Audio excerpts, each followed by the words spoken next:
I need a super detective to help me find my pants. Because the first step to solving a crime is wearing the right attire. Click on my pants.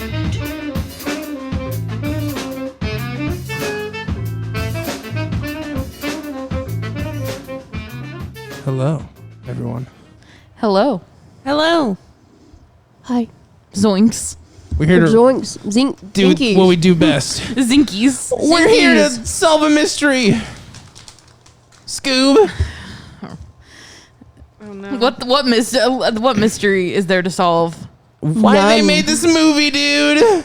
Why Simon Cowell is in this movie so We much? should introduce ourselves. I'm Simon Cowell. Oh, shut. I'm Get out of here. I'm I'm Velma. Dick Dastardly. I'm Captain Caveman. I'm Tracy. I'm Logan. Hi. I'm Madison. I'm Frani. I'm Bree, and I have a mouthful of whales right now. Her name is Boy. Maybe don't talk if you don't have a mouthful My of name whales. is Blue. Subscribe for more ASMR. Subscribe so we can afford to buy goldfish instead of whales. Correct. I think if I had a Scoob alter ego, I think I would definitely be Dick Dastardly. Is this water? No, it's ice. Sorry. What's happening? I wanted some water. We couldn't have sorted this one out before we started? No, Oh. I guess not. That's fine. I should use this. Yeah, that's for water. That What the one's fuck for is happening? your ice for I'm your trying drink. to hydrate. Okay. Sorry. Hydrate or dihydrate. So, Scoob. Yeah, we watched- made the we mistake watched of watching Scoob. Scoob. We thought we're like, yeah, Scooby Doo is like our brand now. People apparently love the other Scooby Doo episodes, so we were like, we'll watch Scoob and it'll be really fun. And I mean, I had fun. I had fun hanging out and watching it with you guys. I think the only fun part was hanging out with you guys, but Aw. the movie. I mean, itself. Does anybody know what the plot was? I mean, yeah. yeah, I could tell you what the plot was if you want to know. Go right ahead. So, the Shaggy is a lonely boy, and he meets his best friend Scooby Doo, and they become best pals. And Scooby promises to always wear the collar that Shaggy gave him. And they eat sand Oh, yeah. Euro meat. Yeah, and then Shaggy one night on Halloween meets the rest of the Scooby Doo gang, and they start solving mysteries together. And then we flash forward to them being adults. They meet Fred, Daphne, and Ruth Bader Ginsburg. Yeah. Yeah, like in a joke, this one's for the kids. Velma is dressed up on Halloween as Ruth Bader Ginsburg, one that was really a zinger and with the intended audience out there. Also, they're in the 90s or the 2000s, but they're smartphones. Yeah, and California it's a- Love is the #1 song.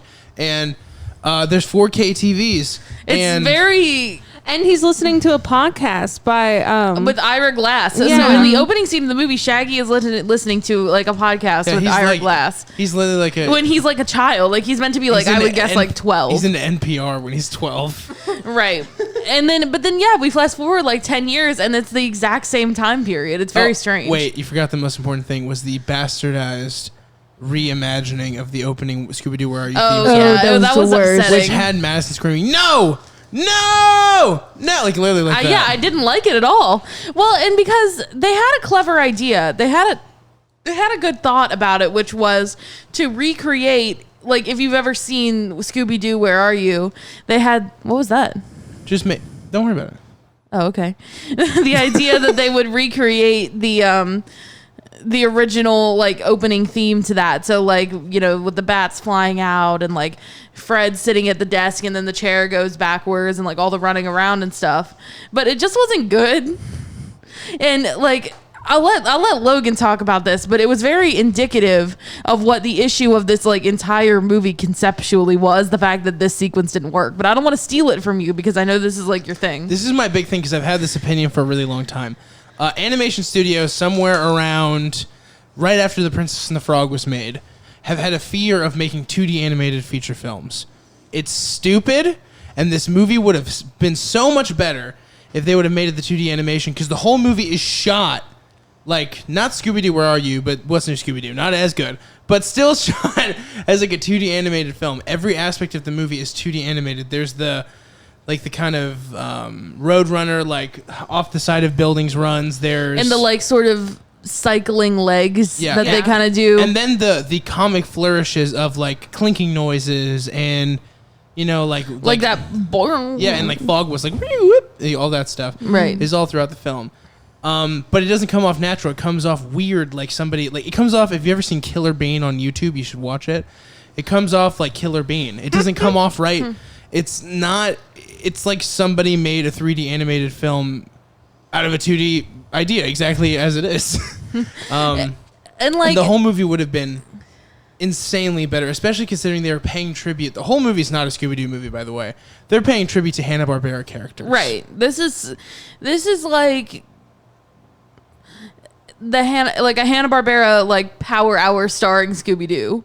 By the way, I think it actually is a legitimate launch to a shared universe. I know we were joking about it. Yeah, I mean, I kind of got the But sense it's of actually one. that. Like, which, okay, fine. Yeah, can't wait for the Captain Caveman movie. Right, that's going to be great. But yeah, like, and those visual, like, the visual gags that are done with 2D animation work specifically in, like, they're done because of things... Like they were done to show things that they couldn't necessarily achieve with the animation style, so they they're came up to- with their funny little conventions. They're to foe with an extra dimension. Right. They're to turn your 2D platformer into a 3D platformer. Exactly. And like the sound effects do that as well. They're like those auditory clues that tell you, the viewer, what's happening when you don't have that third dimension to work with.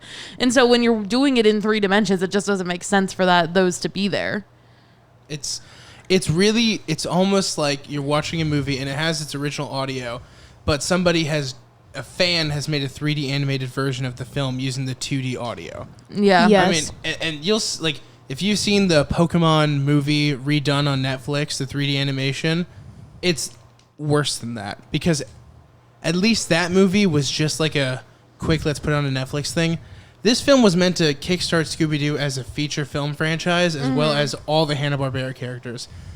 And the worst part is, nowhere in this movie, if you were a first-time Scooby-Doo viewer, would you give a fucking single shit at all about any of these characters because they've done no development whatsoever except for Shaggy, real sad boy, Scoob, real good pup with adult voice hanging out with children. Yeah, that like was you jarring. Hey there, Raggy. you don't like get to know a whole lot about the characters. And like, I mean, who the fuck is Daphne, really? right. Like, Fred's, like, into... he's into, like, people, like, who... what are those people who like people who wear masks? You know what group that is? The Anonymous? prosthetics. The prosthetics No, people. never mind. They're, like, super into, like, people who, like, wear human-like masks. Like, do you find out that's who Fred is? What? Because he's When? into that police officer who is actually... Oh. No, but he Dick doesn't Dastardly. know that though. After the fact, he goes, I can't help it. She was pretty hot. That's what he said. I think he said, He I did- feel very confused or something like Yeah, he that. did say I feel very confused. Well, you know what? I'm just saying... I mean, yeah, but we don't get to know But- who these people. I mean, No. Simon Cowell assigns them roles Oh, in the and- beginning Yeah, I to was tell gonna us a say, little like, bit. that's like literally the only character development we get. We don't get anything. We just get told who they are. Yeah, so like they sit down Right. with Simon Cowell, who for some reason wants to invest in Mystery Inc. For reasons that make no sense to me. But he sits down, he's like, Velma, you're smart. Fred, you're the tank, the leader. Bold, I think is what he Bold. said. You're And bold. He calls him the tank, and then he goes, Daphne, you're the empath. And then he's like, Scoob, Shag, you're useless. You guys aren't even listening to what I'm saying. And I'm like, okay, and that's like, okay, I guess we know who these people are now. And Yeah. Franny made a good point earlier Yeah. about there's always celebrity cameos in Scooby-Doo movies. Yeah. But the issue is, like, who the fuck is Simon Cowell anymore?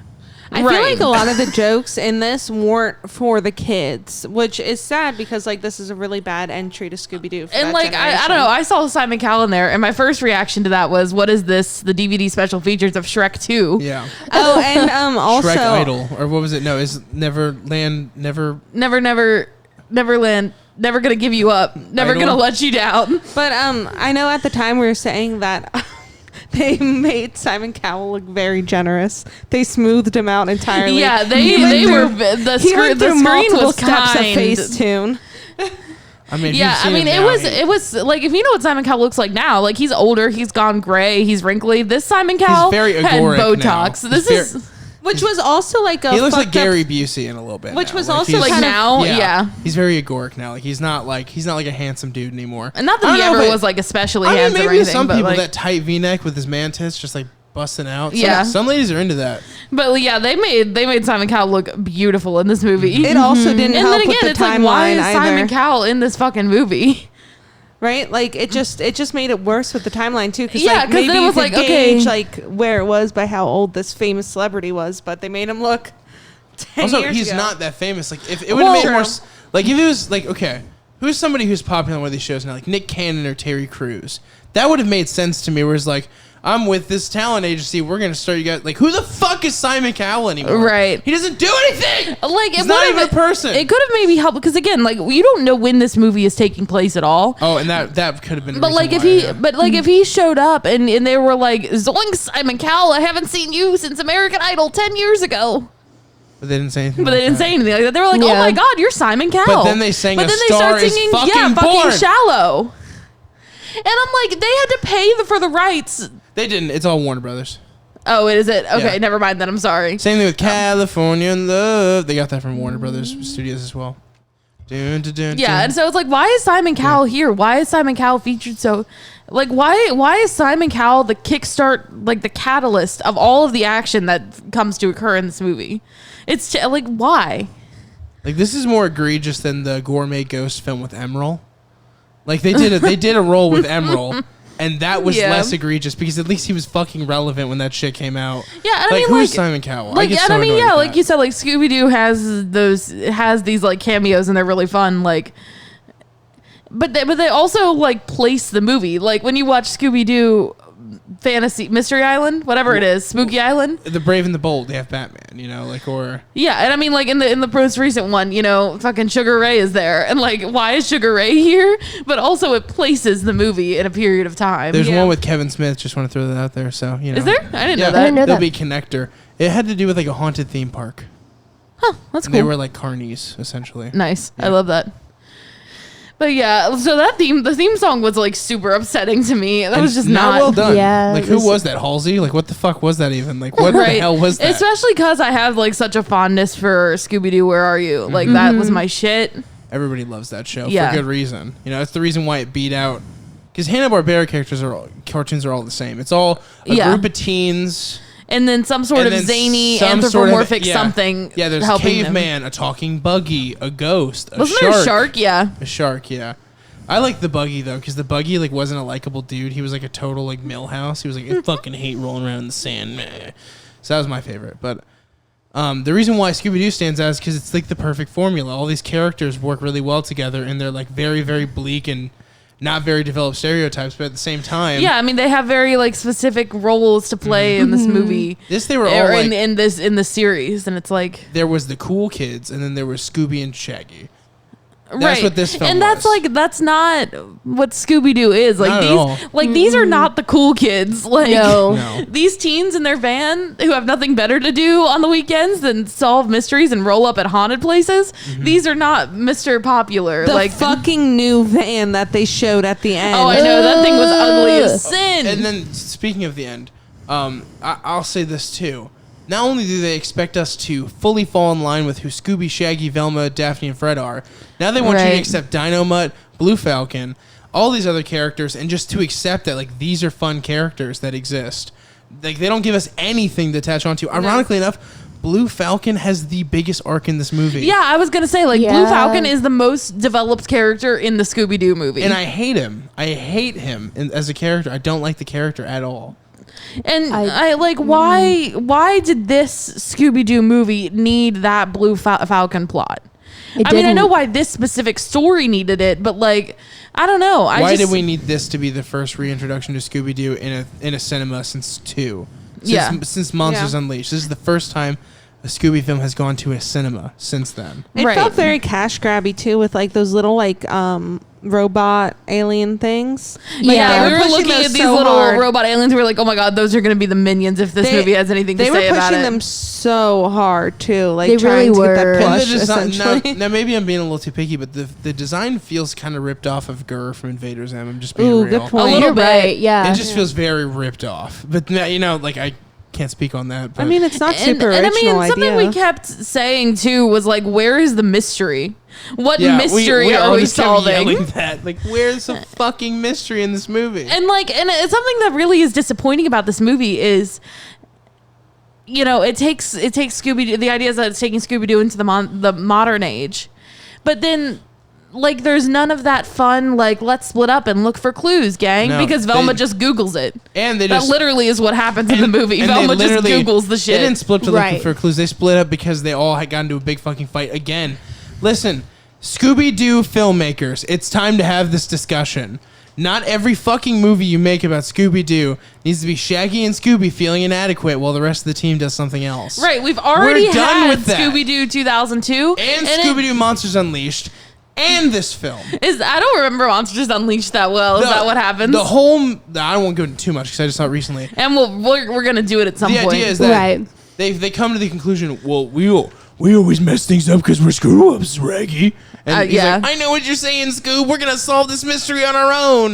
That always goes super well. Yeah. Yeah, like By the way, they're- R.I.P. Matthew Lillard as Scooby. Or I Shaggy. know. Definitely a Scooby, but as this, Shaggy. like, if he was in this movie, I would have liked it so much better. I think. I agree. The Like, voice it still was wouldn't have just been it off. still wouldn't have been a good movie. And I've changed my opinion on something, too. Everybody talks about how great Frank Welker is as Scooby. I actually don't think so. I've changed my mind on that. I think that the guy, Neil, who did the original Scooby-Doo Where Are You and also did What's New Scooby-Doo and like the remodel of the Where Are You Part 2 or whatever. Yeah. And then the What's New Scooby-Doo and then the two first live-action films, he did the voice. I think he's the best Scooby. Fight me on it. I know everybody says Frank Welker, but he can suck a dick because this was a terrible Scooby performance. Well, I think that this I kind of think that this Scooby talked too much. He had too much to say. He really did. Yes, and he just like says bullshit. Like normally, like we were saying during it. Yeah, like he's talking like a normal. But he has too much like a rasp in his Scooby. Like I don't like it. I like the fucking Scooby-Doo from, What's New and the live action films. I feel like the voice is just easier to fucking listen to. That's just my opinion. That's a total opinion. Yeah, I like it's definitely not the Scooby-Doo of my youth. Definitely not. And it's sad Absolutely that not. these kids get this Scooby Doo. I Yeah, don't I like it. know, I'm upset like- for them. Also, Go ahead. it's like kind of sad because we had Cyber Chase. Which is downstairs and we can watch anytime you guys want. Amazing. But like that was sort of like their take on like a more like bringing Scooby into a more modern age. Back when we were kids. Yeah. And because the whole computers thing but They're fighting a virus with their fucking hands. they really are. It's No, yeah, they something are. else. But I mean, what do they have? They have nothing. They're like, there's actual, like, they can look for clues in that. I feel like they could have taken the era that we're in now and put, like, looking for clues and the other things that we were used to and, like, used technology that we have now to fit into it instead of just, like, rendering it useless. Where was Reddit? Oh, my God. That's the true, Yeah. detectives of the modern age. Why the fuck was Velma not on Reddit talking to Spooky Boy T-shirt 19? Right. Like, and if she was, we didn't know about it. Yeah, and there's just not like a mystery here. And I guess they try to do like the sort of unmasking thing with the Dick Dastardly character at the end, but you always know who it is. It's just stupid Yeah. because it was him anyway too. It was just And like, I mean, Scooby-Doo is formulaic in the best way that something can be. You sit down to watch an episode of Scooby-Doo and you know what you're going to get. You're going to get them driving along the road in the mystery machine. They see something happen. Scooby and Shaggy are like, oh no, guys. But they go in anyway. It's creepy as shit. They get into a little bit of a tangle. Then finally they catch the monster and Velma knows who it was the whole time. And that's it. That's the end of Scooby-Doo. Also, Well, she never told me what, actually, though. Frank's figured it out. Fred's figured it out before Velma. Yeah, okay, Fred Maybe sometimes Frank gets too. them. Who knows? But Fred gets them too sometimes. the thing but is like, too, you know, they are it's- formulaic, but they've also been subversive and been successful. Both live action films. There is a sense of real monsters. They're not fake. And then also Zombie Island, you think the whole time it's one thing, and bitch, it's cat people. Hell yeah, Yeah. it is. It's really cat people, like, though. you still get that fun, like, we're searching for clues, we're solving the mystery, we're running around this spooky place. You know, at the end, we catch this bad guy. And just like in this movie, you just don't get any of those things that make Scooby-Doo Scooby-Doo. And they like did the whole like where they make adult like jokes for the adults, but they weren't good, you know? And they did it like too normally, much. yeah. They didn't make enough jokes for the kids, I don't think. I don't know. Yeah. Wasn't there a Tinder joke in there? There was a Tinder joke. Exactly. Yeah, there like were so shit many like times I that. said, yeah, that one's for the kids. Yeah. Yeah, and I'm like, I don't know. Where it's like the jokes for the kids were just like insulting to the intelligence. Like I don't like a kids movie that'll insult kids' intelligence because they can follow a fucking plot if they're Right. watching Scooby-Doo, you know? You don't have to dumb it down for them.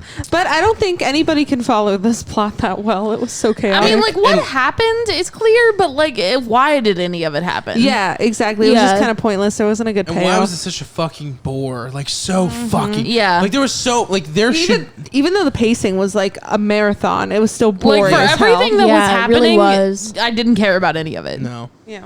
And Yeah. like the funniest thing that Matt said, you could say it about the gate when they get to where did they end up in the carnival Athens, again? right? I don't remember what I Yeah. said about it. I mean, You don't. You're like, oh yeah, and it's in the sign is in English. It's this fun land. Oh, Yeah. it's, Yeah. it's actually in Romania, and they go there, and it's like a carnival, and like signs are in English and stuff, and I'm like, fucking okay. killed me when you said that. I literally almost spit out my drink. That Also, time. like this movie does have some very uncomfortable vibes regarding Marky Mark.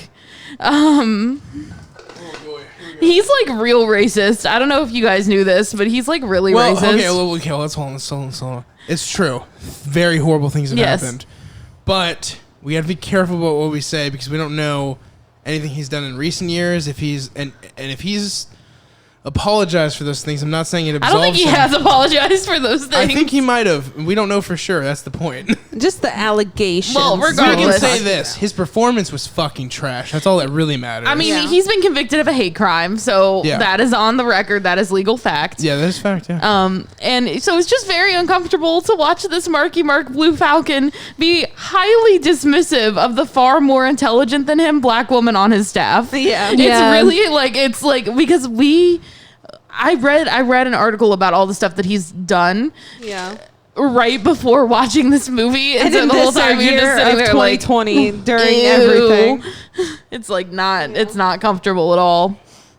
I just want to make sure we don't get destroyed in the comments. That's all I'm saying. I mean, That's fair. I'm if not you, defending Marky if you Mark. want to sound off in the comments and defend Marky Mark and out yourself as being like a shit, then that's fine. You can do that.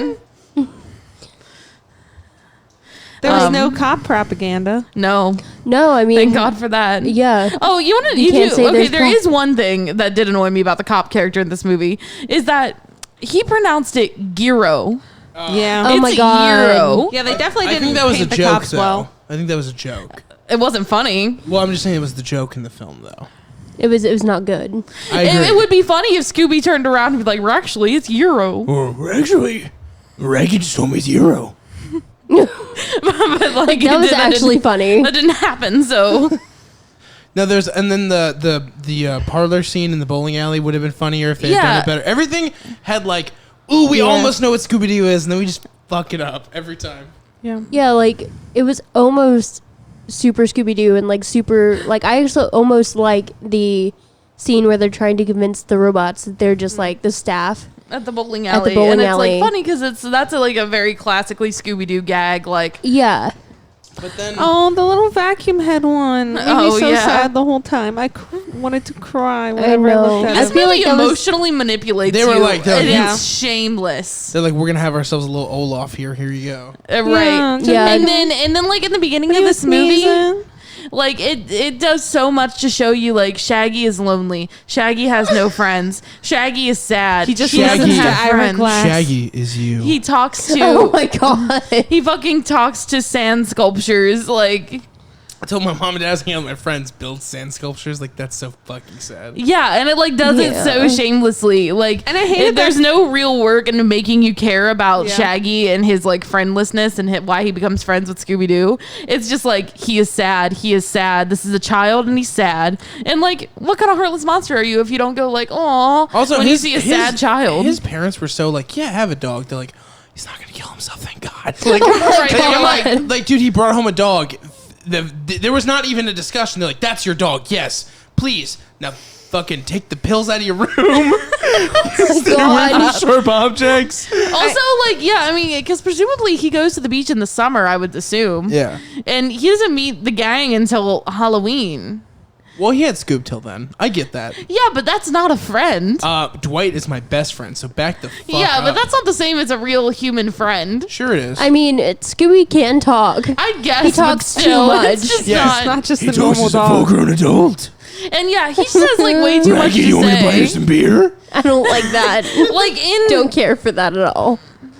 like in most other Scooby Doo iterations, Scooby doesn't really say a whole lot. He mostly says "Rut-row, Raggy, Scooby snack," and And then my favorite is in 2. I can't keep talking about 2. We'll talk about or it he when we just do it. makes noises where like, Yeah. you know, That's the thing that, that's his laugh. yeah. I hated that little tease to like how Shaggy normally is when they opened it up on him and he was standing in front of like a tie-dye booth. Such a tease to like our normal Shaggy, and then you give us this piece of shit. And then somebody makes a joke like Shaggy talks like what, a middle-aged man might imagine a hippie to be. And I'm Yeah. like, shut up, dude. And also, Will Forte did, and he wasn't as good as Matthew Lillard, so. Yeah. Yeah. And Zac Efron was not a good Fred. And Amanda Seyfried is hit or miss on everything, so I'm not surprised she did bad here.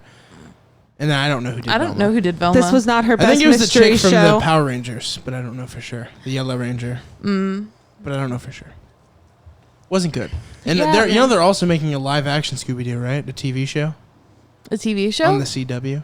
Oh, I have heard that. On the CW? On Fuck CW. yeah. That might be something. I The don't know. dog Scooby does not talk. I hope they cast like Scooby the is normal just a Great like Dane. super hot guys that they. It's called the Mystery. do. It's called Mystery Inc.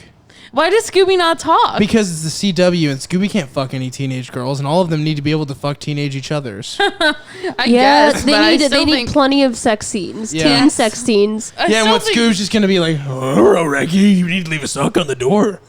Oh my god, I hate Get that. out of here! You're fired. Like at the CW Scooby Doo writers, I challenge you. This is me Mystery issuing. Inc. writers. Oh, whatever. Mystery Inc. writers, this is me issuing you a challenge to make Daphne and Velma gay as they always should have Please, been. please. They'll at least have a gay please. moment. There's Hell no yeah. way. I mean, I think you gotta like take it all the way, dude. I mean, they CW. definitely did that with is it Riverdale the CW? I don't watch Riverdale. Yes. I don't know. They did that with Betty and Veronica. Veronica. Yeah, Did Which- they? That also happened in the comics, so it's not that crazy. Like, I I'm know, just saying but that we could really. that's definitely fanfare shit. We could really do a little something with like a Velma, Fred, Daphne love triangle on the CW Since if we're- you guys want to do it. I'll since do we're- your work for you. Since we're posing things to CW, if you want to make Scooby talk and you need a voice actor, I'm ready to come work for you right now. Oh my god, get out of here! I can be creepy and Scooby at the same. That's all. If you're talking animal on a CW show, your only choice is to be creepy. A little bit, yeah. So Yeah. here I am. Accept me for who I am. I really forgot that like Captain Caveman existed, and I thought that we were gonna like bring the Flintstones into this thing. I was real worried about that as well. But I don't think Hanna-Barbera has the rights anymore. That's yeah. I mean, they may as well have brought the Flintstones into it, but Yeah. fine. It was just like I don't know. Just so much of it was like, why are you doing this? Are you really trying to set up the Captain Caveman movie right now? Is that what this scene is for? Yeah, yes, it was- absolutely. And like, is it necessary? Who is out there saying like, wow, I really wish we had a Captain Caveman feature film. Voiced by Tracy Morgan. Oh, right, of all fucking people. Oh, Really got me fucked up, Fantasia. or conversely, I really wish that we had a Blue Falcon feature film, which we already have now because Yeah. that's what this movie is. Absolutely. The only high point of this movie was actually Dick Dastardly's relationship with his little dog, whose name I can't remember. Oh, but so cute though. And he says "Rassum Fressum." And like as someone who also has an ugly like mean dog that they adore, like She's not mean. she can be mean. She can be a real bitch. I love her. She's sweet. Yeah. So Sammy's an angel. as someone who barks also at has me. like an ugly dog who's like not good for shit. I love that little relationship. It's cute. And who is also Yeah. gay, you know. Yeah. Dick dastardly gay. Like, I think I remember I was getting drunk a lot during this movie. Oh, I remember. It was great. The things you would yell at the television screen were just incredible. Don't do this to Alexander the Great! Fuck you! Yeah, she was just getting so upset. She was like, "What is that?" I mean, I get it. And then I think that she was really worried about the little vacuum cleaner dude too. I think I was, They yeah. named him Dusty, right? We were all very anxious that was going to be Scrappy because he was Doo. made of scrap metal. And I'm like, the last thing this movie needs is Scrappy Doo. I just want the plush. Of course you do. That's why they is there did a it. plush of him? Does I'm it exist? sure it I don't is. know. Let me find out. I'm going to Google it right now. No, I'm gonna Google it right now. No, I'm why? gonna Google it right now. We can both Google it right now. But I'm pretty Dusty. sure I yelled out, Dick Dastardly is heavily gay coded at one point. So Is Dick Dastardly gay? he's Yes. heavily gay Dick coded. dastardly gay. Remy gay? Remy gay. Remy gay. Okay, you can buy a Dino Mutt for $14.97. I'm not seeing any Dusties, but that doesn't necessarily Why the mean. fuck would anybody buy Dino Mutt? Oh yeah, I see Dynamite. I was not thrilled with Dynamite. I didn't like his neck. I didn't care for that shit at all. I didn't care for Ken Jeong playing Dino Mutt and having no funny line. You have a comedian, Yeah. the only comedian in the whole cast other than Tracy Morgan, and you're gonna make him those boring fucking white bread fucking character. Yeah, You can get there was a the one Dick Dastardly's dog. As a I plush love too. him. Like that little dog reminds me so much of my own dog. It's insane. I see the resemblance. You can buy a young Shaggy Funko Pop for $9.99. I hate that. I'm upset. I just want the one vacuum head. Also, you can buy a Scooby and Shaggy with ghost toy, even though they see one ghost in this movie. Also, what is that guy's scheme? Is he pretending that his house is haunted to like distract from his fencing? He had TVs his, from like- the future. Yeah, so like, is that why he's From in the- the, he They does were the haunted from house the future, thing? but they were like they all had the technology. When I was searching, I saw a link for a Naughty Velma Scooby Doo Show me Oh it. no! Show me it. magazine looking shirt. The Jinkies face. Usually when Can they're, I like- see it? Usually when they're sexualized, she has like a sexy face. This is like normal Velma face with like weird perverted body. Yeah, Just for a t-shirt. like So weird. Oh, and they specified it's a men's t-shirt. Of course it is. of course it is. Okay, but I need to know what's in those comics. She's, you know, What? What? Oh, the Velma's reading? Oh, Yeah. also for $119, you can get a Scooby-Doo plush that you can ride on. Nice. It's like need it. mechanical. Oh, I hate wonderful. that. Going in our studio.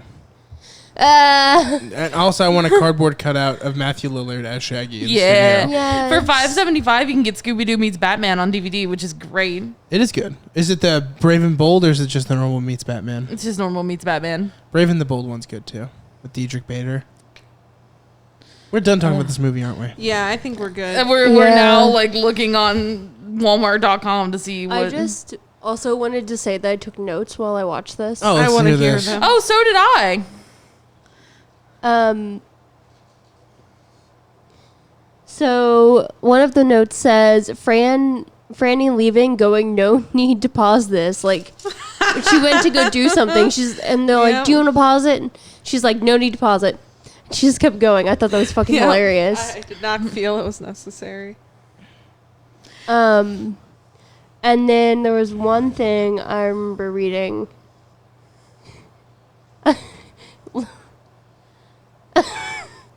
When you thought that Shaggy was dead and Madison went, all right, kids, movie's over. Shaggy's dead. Oh yeah.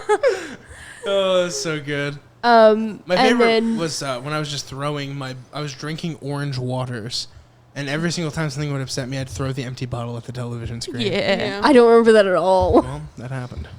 Also, one of my notes says, sometimes your dad was a hero and you're just a DJ. Yeah. I like that. Oh shit, that's good. Like me and my dad, who's like worked for a living all of his life, very hard doing like manual labor, and I sit around and like do a podcast. You're like absolutely invested in social justice and talking about movies on the internet. Correct. Oh shit. Oh, and then when the other dog, Which dog? Dynamut, thank you, says, "Stay out of my search history," I literally wanted to die. I wanted to vomit. That was his only funny line. And like A line that was supposed to be funny. what's the joke there? Like, LOL, Dynamut looks at porn, Hello, Dynamut's into domination. and like that's deeply disturbing. Like this You always said you weren't the dog. fucking robot. Shut up! I don't want to hear it. Not a robot dog. What's wrong? It's a fucking robot. What's the difference? Stop. We Okay. can't have this conversation Okay, right fine. now. This on the pod. Oh, Franny, can we I have an already almond? have before. They're plain. Do you like plain? Why are they almonds? plain? Because she's I'm like she plain. like cares about herself. It's so stupid. They don't even have any salt on them or anything. Not a damn thing. Also, Why? I said that they were trying And so really much water was wasted for this Right, fucking they thing. That's don't even true. have salt on them. I like them. 1 gallon per almond. These are plain.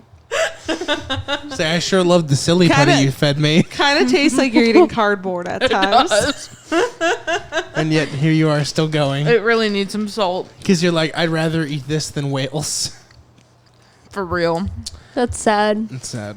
If you But guys donate to our Patreon, we can give Franny some salted almonds. If you guys enter Patreon, we'll get actual no, goldfish too. donate enough to where I can get the salt and vinegar almonds. Ew. oh my god, that They're sounds so amazing. fucking good. I left them at work. Why you Okay. eating stuff that's like used for like not food? Like I don't understand vinegar in food Shut the stuff. Same. Fuck up, I it's also perfect. hate vinegar. This conversation is literally dividing us. I love salt and vinegar. I love I salt will and eat vinegar it as until my well. mouth Like bleeds. a gross, like not Big sour, same. but like uncomfortable taste. yeah, I don't like it. I'm not fond. It just feels like I'm eating something that should be cleaning my clothes. yeah, know what I mean? Yeah, like anything that's been pickled, I don't especially like. Like I will eat like a deli spear pickle, and that's about it in terms of the pickling like zone. One thing that I wrote down in my notes here, everything else I've touched on, but I wrote it's literally not the gang's fault. Because in the beginning, when they break up, it's because Simon says that Shaggy and Scooby are useless.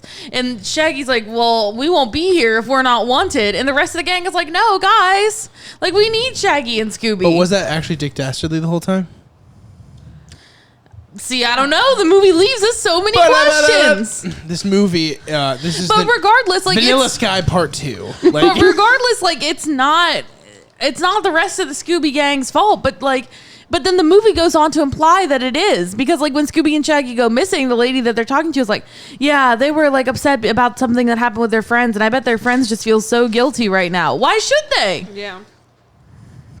I don't know. And then like again, when Shaggy's all mad at Scooby because he takes his collar off to get the new like super dog suit, You fucking told him to do Shaggy it. gives him the nod. Not only that, but like you're mad because your friend's successful. Right. Having a somewhat, not really, but kind of successful podcast, I know those feels. And you know, and you out there, you know who I'm talking to. You're gonna be mad about my success. Who's mad about your success? I'm not gonna out them here. That gives them clout. The clout they desperately need. Yeah, the clout they're begging for, salivating over. Yeah. I don't know. I didn't like that at all. I was like, at least like make it reasonable. Like in Scooby-Doo of 2002, like that's totally a valid reason for the gang to break up. It's like, you know, Velma feels underappreciated and, you know, Fred is taking all the credit and all this other stuff. Like, Yeah. That and everybody was petty, whereas the three in this movie were like, no, we love Shaggy and Scooby. right. They said like, no, like we love them. Like we can't do this without them. Like, and only Simon Cowell wanted them to make that choice. And we never find out if they actually did make it or not. I don't think they that did. it was actually Simon Cowell, or if it was Correct. Dick Dastardly the whole time. Right. And like, if this Dick Dastardly is like such a master of disguise, why did he pick fucking Simon Cowell of all fucking I bet Simon people? Cowell was so embarrassed about this movie that if you asked me, like, it wasn't me the whole time. It was Dick Dastardly. Right, but then like I feel like it was in Simon's contract that they had to give him digital Botox for this movie. Yeah. Like he was like, yes, I'll be in this movie, but you have to make me look like 15 years younger. to make me look like I'm 15. Oh my what they God. fucking Like, I did. need to change the way the public perceives me. I need them to see me as young and beautiful, even though I'm old and average. All right, we've done this last time. I feel like we need to do it again. What character do you feel you are in this film? From this film, Yes. I'm Dick Dastardly because I just love my terrible dog. I feel like I'm Velma because I'm big gay, but I mean we have no evidence of You're that very here. Velma. But I like reading books and I'm big gay, so Yeah, I see it. and I Google things. I Google So. things. Who are you, Logan? I'm Simon Cowell. I'm pretending to be relevant at all points in time possible. Nice. I have no idea. I have no idea who. I don't relate to any of these characters. I thought you were going to say Dusty. Oh yeah, Because you're the Dusty. lovable one in this group. Am I though? Is she? I like to I'm think not so. I usually think she is. lovable in groups. I think Or all how of about us this? are really, How about but this? In a group of awful, you're the best. You're the one that shines. Yeah. I think that opinion is only shared in this room. Okay, So fine. Then thank- you're Captain Caveman. Let's move on. Yeah, I think I'm Dick Dastardly because I always say how terrible and like gross my dog is, but I would also like fight till the ends of the earth for her. Yeah.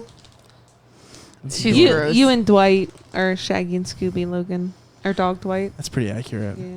It's pretty accurate. I'm not going to lie. Anywho. I didn't have friends before him. No, I'm more early. I'm early Shaggy with no friends. Bridget, why are you That's who I Googling am. Simon Cowell? I just looked over at Franny and then I saw Bridget's phone and it was a picture of Simon Cowell on there. don't She's worry getting about a new it. screensaver. Wow, I'm being booted for Simon Cowell. Why are you looking at Simon Cowell? Are you trying to like see if he's still relevant? No, I wouldn't, because we were all talking about like what he looks like now, and I'm like, I don't know what the fuck he looks like now. Not that. Not And the so Scooby-Doo movie. I decided to Google it because I was too drunk to Google it the other night. So, what night was that? Was that last night? No. He looks like if like Steve No, you're Austin got right. in a car crash. He Uh-oh. does. Isn't Steve Austin bald? Yeah, but he's like got like weird. We gray are on talking top. about Stone Cold Steve Austin, Yes, right? yes. Okay, I was just making sure we weren't referring to a No, non-wrestling you Steve know- Austin. You know, my old bio Wrestling. partner, Steve Austin. Well, sometimes like you say the names of like cinema people, and I'm like, I don't really know who that is. What is cinema people? Like I don't know, like a cinnamon people. like a film writer or something, Cinnamon like whose bun. names I can't keep track of, and I'm like, okay, Steve Austin then. Are you giving me film bro credit right now? Are you like you're the ultimate? Is that what you're Who, telling me? me? Yeah. I'm the Are ultimate. you telling me I'm the ultimate? Why would I be telling you that? You're saying I know all these film stuff you don't know. I'm not. I'm just saying that sometimes you say the name of a person, and I'm like, I don't really know who that is. Got it. You I'm confirmed giving what I you said. film bro. Film bro.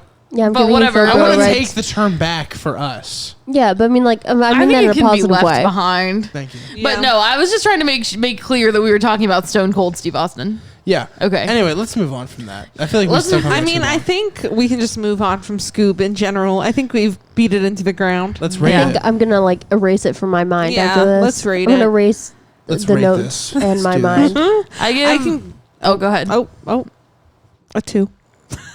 I give it an F. It's not good. A 1. This is a 1. It's a bad movie. Wow, I was pretty generous with the 2. Like really were. honestly, you should just go watch Scooby Doo, or of 2002, or you should watch Scooby Doo 2: Monsters Unleashed, Logan. or just go watch Scooby Doo. Where are you? I feel like even the Cartoon Network live action films are probably better. than Probably, yeah. or watch Zombie Island. Like you can this. Or do so fucking much better. Cyber Chase. Like there are so many alternatives to watching Scoob that you should not watch Scoob. And for all you parents out there, Oh. do not show your children Scoob as their first Scooby-Doo Right. movie. Please. I just wanted to say that Warner Brothers really failed me because they had a great 2D animated film that a lot of people didn't see, which is Teen Titans Go to the Movies. I know a lot of people don't like I the want to show. see that one. A lot of people don't like the show because it took over the better Teen Titans show, and that's fine. I agree. But Teen Titans Go to the Movies is like a super like awesome and cool 2D animated film that's actually funny and fun to watch and is actually cartoonish. Like this Yeah. movie tried to be a 3D animation. So Warner Brothers, just do what you did with that movie. Just make a Scooby-Doo movie that's actually animated. Or go back in the other direction, make a live action reunion movie. What is it like? Came out in 2004, so 16 years after Monsters Unleashed. Get Freddie Prinze Jr. Yeah, Get all these fuckers together. Get them in there. They get- And like, here's the thing that I need people who are making Scooby Doo movies to know: you don't have to work so hard. No. Like, it's just Scooby-Doo, dude. It's just Scooby-Doo. We are here to be pleased by the most simple, most formulaic version of it. Right, like, you've already won me halfway with it being Scooby-Doo. If you try to do too much else, like, you're just gonna lose it. So just coast on it being Scooby-Doo. You don't have to try so hard. That's all I'm saying. Just, like, let's solve a kooky mystery. Logan, I want to know what group of people this movie offended. Oh, I can tell you that very easily. Yes. So if that's one of your Correct. criteria of Us. Yeah. There was. Fair. and I was offended I by this actually movie. thought I this was too. through. I thought I had to reason with myself why I had to give it a 1. It was going to be a 1.5, but then I remembered something. I'm going to go on 6 months. We've been screaming about our excitement for Scoob. Yeah. And then We they have. fucked us. They fucked us. They didn't ask us our names. And they left. And they're assholes for it. So that's a fucking 1 from me. I just wanted to know because I went through because I was gonna give it a 1.5, and then I literally thought about it during this podcast. I'm like, you know what? They did offend somebody. Fuck that. They offended me. They offended Madison. You can see it on our faces. Yeah, I was They offended pissed. you, and Franny's always offended by a bad movie. Yeah, I don't know why I rated it a 2. That's pretty generous of me. Like, this, It was this just- movie offends me for what it does to the Scooby-Doo of my childhood. Right? It's not good. Don't show this to your kids. Don't show this to anybody. Please. Let's let it die. I actually think it's like it's rearing on. Maybe I'm being a little brutal, but I think it's like rearing as bad as like Cats was, and not because like at the end of the day, it's all about like how much did we take away from it. Like with Cats, I feel like we got the same amount out of it, where like parts of it were fun for certain reasons. I mean, Yeah. parts But of it were overall- fun because we were very high. So I high. had a few moments that were fun in Cats because of how ridiculously bad Right. it was. This movie had fun moments from nostalgia, but was in no way at all interesting on its own merit. Right. Mm. That's kind of where my rating came from. Just like a couple nostalgia things that I didn't mind. Mm-hmm. I fucking hate what they did to the van, though. That's Yeah, really that van is upsetting. I ugly. agree. Also, Alright. like everybody got their moment, but Daphne, that was bullshit. Just saying. Yeah, I know. Yeah. Because like Velma, like she figured shit out with Google. That's cool. I guess. You know, at least she got something. Fred got the thing with the car. You know, Shaggy and Scoob. Daphne's big like moment to show her character was with Dusty, like clearing out. But his that got record outshined thing. by Dusty because Dusty was fucking adorable. Right. Yeah. That was more about Dusty than Daphne. That one time she fell. Yeah, she did fall that one time. She fell. I can't remember. In the beginning at the haunted house when they were Oh, yeah. Oh kids. yeah, when they had Her to absolutely damsel make her the distress. damsel again. Yeah. was- Another thing I loved about the live action movies, they flipped that trope for the sake Yeah, of it. and it's like really fun. Mm-hmm. Which I mean makes sense because she played Buffy. So Yeah. I mean, And the She's cartoon hot. makes her always. Is Sarah Michelle always Gellar's the hot? damsel. Breaking Yeah. news, everybody. Just so everyone I saw is I aware. Know What You Did Last Summer. I know she's hot. Heck yeah. She's I've so never hot, she won an award for being hot in the movie. I have never actually seen that movie. I think Oh I've my seen God, the very we beginning have of it. to watch it. We I need read to the watch. book. We need to watch that, and I Still Know What You Did Last Summer because that's even Heck yeah. fucking worse. I still know. Oh my god! I didn't fucking forget, bitch. Jack Black is the island pot dealer. Hell yeah. no. Oh my! That movie fucking- is so good. Heed my words right now. Because it's summer, at some point we're gonna do the 2 summer movies, and we're not gonna do the third one because it is bad, really bad. What And is not that even bad movie enough- called? I still know what you did 2 summers ago. No, it's I'll never forget what you did last summer. Some shit are like, bitch, I still remember what you did last summer. Bitch, you thought I forgot what you did last It's summer. been a couple summers, but make no mistake, I still know what you did. Bitch, 4 summers ago, you were a total asshole. Bitch, I still have the receipts on what you did last summer. but it's not even last summer anymore. It's like several It's like summers it's ago. been many I don't know what summers. you did in the summer of '94, you fucking Yeah, asshole. shouldn't the second movie be I know what you did? I still know what you did 2 summers ago. That's a long title. It's terrible. But the first movie Listen, it a was few- last. Or I Because the still times know a what few you years did ago that on 4th of summer. July, you were a real fuck. But yeah, I mean, like the first movie, it's a summer ago. So in the second movie, shouldn't it be? But it's not. The second movie, the first. I don't remember The it first very movie well. takes place in the year of the summer after. Oh, you're right. And then you're the second right. movie Yeah. is just a couple weeks later. Yeah, Oh, you're right. She's off in college now, and she's actually Oh. technically not. It's like summer No spoilers. Is- I've never seen these. Fuck! Yeah. Or it should be called "You're canceled for what you did last summer." Yeah. That's the 2020 You're version. canceled for what you tweeted last summer. Yes. You're canceled for what you tweeted 10 years ago. But we got to watch the summer movies now. We I gotta do it. I have one. I will express order two because that movie is amazing. Jack Black is absolutely fucking ridiculous in it. Also, this is not Scoob anymore. All right. It's All right. not. So Yeah. should we take a pause and then we'll come back and we'll do the other thing? Pregnant. Pause. All right.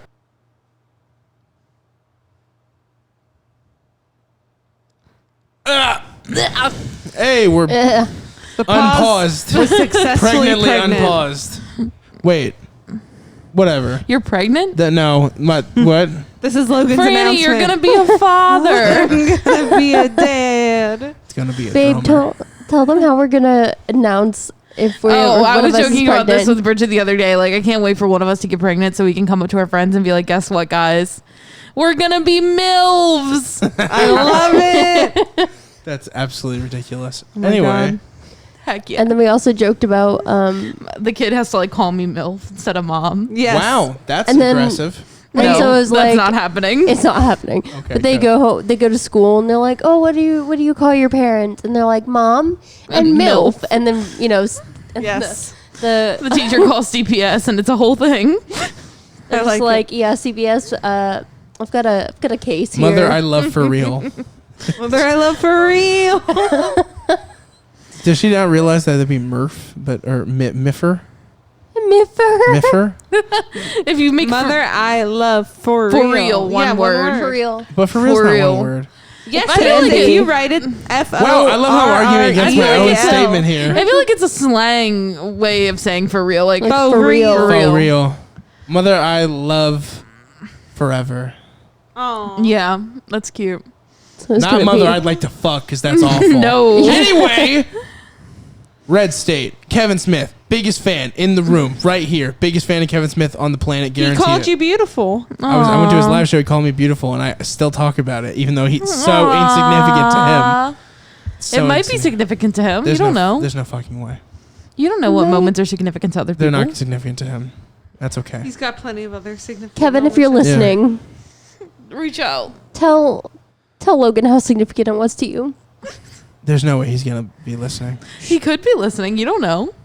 You don't know Logan- what he does. Logan is the biggest Kevin Smith fanboy I've ever met. I don't even like joking about him like possibly listening to this because it's making me nervous. Oh no, sorry. You're like, I can't do it because Kevin could be listening. Kevin might be listening. Kevin Smith is like your elf on the shelf. Like, he's always watching. Oh. You know, he's exactly the embodiment of what I want out of a career. He's a filmmaker who's like a fucking goofball and like shouldn't have made it but totally did. Like even the way he talks is so me. It really idolize is. this fucking guy. So I figured if we were going to talk about one of his movies, we should start with the most underrated film he ever made, Yes. which is Red State. Oh my god, it was so starring good. the late great Michael Parks, rest in peace. I didn't know he was dead. Yes, he's dead. He Aw. died. He died before he could be in Yoga Hosers. And Rip. this performance should have got him a nomination. Legit. I know people say that kind of stuff a lot, but holy shit! Which one was he? The The The preacher. cult guy. I don't know actors. Like I could sit here and Google it if you want, or I could just ask you. I was looking for a soundbite that was just like "fuck you." Like that's what I stared at this thing for. I was like, "Are you kidding me?" He Yeah, is Aben so Cooper. good. We should definitely say what this movie is about because I feel like that's something we don't do a lot. First of all, if you guys haven't seen it, you can watch it on iTunes and I believe Google Play, and Yes. it's well worth it. which I was like looking on Reddit, just like about to see if anybody had Reddit State. a post about like Red State or anything. Nobody really does. Besides, where the fuck do I watch this movie at? Yeah. So there's a lot of things there where this was right after he came off of a really controversial film for him, which was Cop Out, starring Bruce Willis and Tracy Morgan, have not seen otherwise that movie. known as Feces. Just absolute I haven't feces. seen it. It is fecal matter of a film. It is not good at all, and he knows that. And the reason why is because him and Bruce Willis would fight every day on set and threaten each other's lives. So they aren't friends, and that's what happens when you make a movie with somebody you can't get along with. The movie doesn't turn out good. Wait, Kevin Smith or Kevin Smith and Bruce Okay. Willis would scream at each other every day. all right, Cool. I just wanted to double check. What movie was that for? This? Cop out. Damn, Bruce y'all. Willis is not in this movie. Where the fuck is everybody? Are you conscious? I am. Is everybody I just here? didn't follow. I'm here. Good. It's good to hear. I love like the opening scene of this movie, and I'm like, Skylar from Breaking Bad, Yeah, he's a big Breaking Bad and fan. also Badger from Breaking Bad, He and was also on a lot Carmen of- from, or yeah, it is Carmen, right? Or no, Gretchen. No, I think lied. it's Gretchen. Gretchen from Breaking Bad. You said it was I'm not sure Gretchen. if Gretchen was in this, was she? I think it is. I didn't check. It's Elliot's wife, and she's like a gray-haired like cult member. I didn't She's check. got very so like heavily lidded eyes. it's very possible. Yeah. I will say this though. So, Cop Out happened, and then as a result, critics trashed Kevin Smith hard, way worse than when Jersey Girl came out. Which Jersey Girl's great. Some people would not agree with you, but I like that movie too movie. because I like everything Kevin Smith because I'm unapologetically Except for fanboy. Cop Out. I'd still watch Cop Out just in posterity. I'd be like, "This, my boy made this. I'm gonna watch the whole thing." And Tracy Morgan's funny in that movie. It may be a bad movie, but Tracy Morgan's actually I funny. mean, in it. it's no Captain Caveman for Tracy Morgan, but I guess. That was really the highlight of his career. So what Kevin said is that he was no longer going to allow press passes for the film because critics trashed him so hard. They're like, if you want to talk shit on my movie, you have to pay for the ticket. That's how he felt. He's like, if I you're, guess. Like, I don't don't know. know. I don't agree with that. And he's gone against that. But that's a big reason why Red State was so... He wanted to deal with all the distribution. He wanted to make sure that he traveled the movie himself.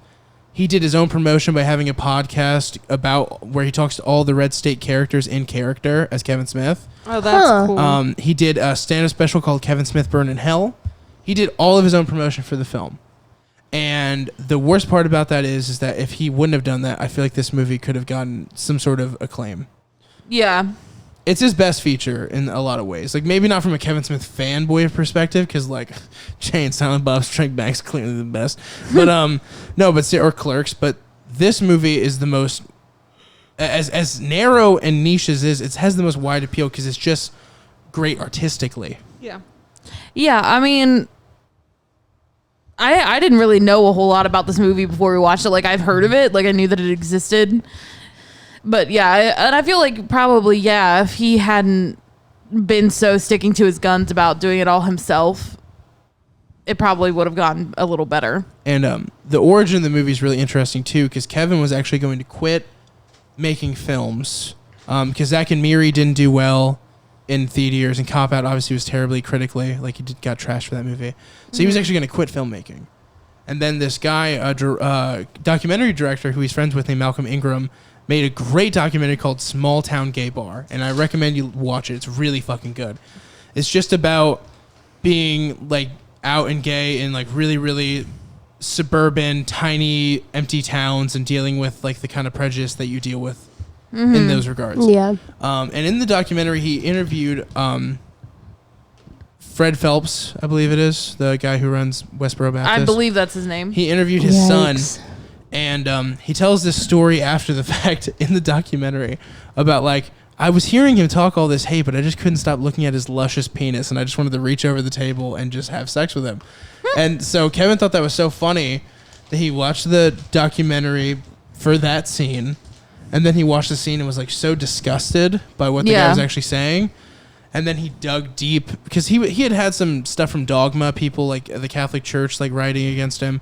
But he had never really seen anything like Westboro Baptist. Mm-hmm. And when he dug into it, he thought, I need to make a film that's going to reflect on these people, what they really are, and call them out for what they are, and stop acting like this is a matter of free speech. This is hate speech. Yeah. So he made the film, and the way he wrote it was every 10 pages, if he got ahead of himself, he'd change what happened.